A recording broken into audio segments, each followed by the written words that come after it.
zaman dahulu zaman sekarang sama aja. Jahiliyah itu zaman dahulu zaman sekarang juga sama manusianya, bukan perangkatnya, tetapi kualitas iman dalam diri masing-masing. Jadi zaman dahulu ketika tidak punya iman, ya mereka berbuat dosa yang sama. Kalau dulu yang nggak pakai penyebarannya lewat sosial media, kalau sekarang pakai sosial media. Jadi sebetulnya sosial media itu kan hanya benda mati.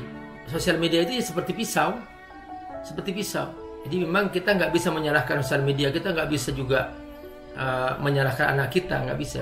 Yang paling penting adalah kita berusaha. Ar-Rahman 'allamal Qur'an, khalaqal insan, 'allamahul bayan. Ya Bu Elin, kita tuh bagaimana cara menyikapinya? Sebetulnya manusia itu di mana saja sama ya. Manusia itu zaman dahulu zaman sekarang sama aja. Jahiliyah itu zaman dahulu zaman sekarang juga sama manusianya. Nah, yang membedakan itu adalah sebetulnya bukan perangkatnya, tetapi kualitas iman dalam diri masing-masing.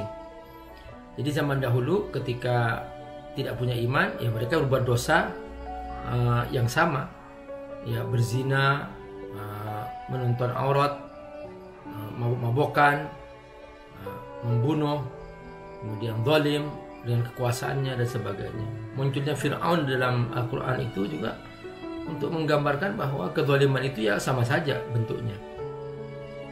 Hanya bedanya kalau dulu yang nggak pakai penyebarannya lewat sosial media, kalau sekarang pakai sosial media. Jadi sebetulnya sosial media itu kan hanya benda mati. Kalau yang megang punya iman, maka sosial media nggak akan bisa ada manfaatnya. Seperti itu. Tapi ketika yang megang sosial media itu adalah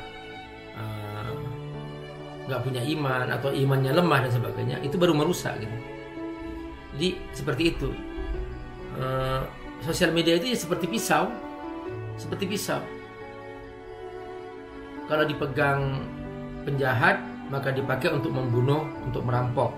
Kalau dipegang ustadz, dipakai untuk menyembelih kurban. Ya seperti itu. Jadi memang kita nggak bisa menyalahkan sosial media, kita nggak bisa juga menyalahkan anak kita, nggak bisa. Yang paling penting adalah kita berusaha menguatkan iman anak kita.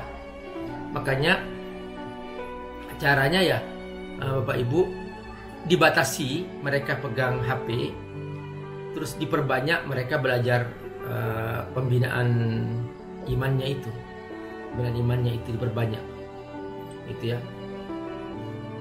Misalnya di sini nih, saya di Cianjur nih. Saya membuka tahfidz Quran. Sudah kayak orang Cianjur aja dong. Itu yang hadir anak-anak kecil tuh ada 41, terus bertambah sekarang sampai 50 sampai 60 orang. Terus setiap hari bertambah. Sampai kewalahan cari gurunya.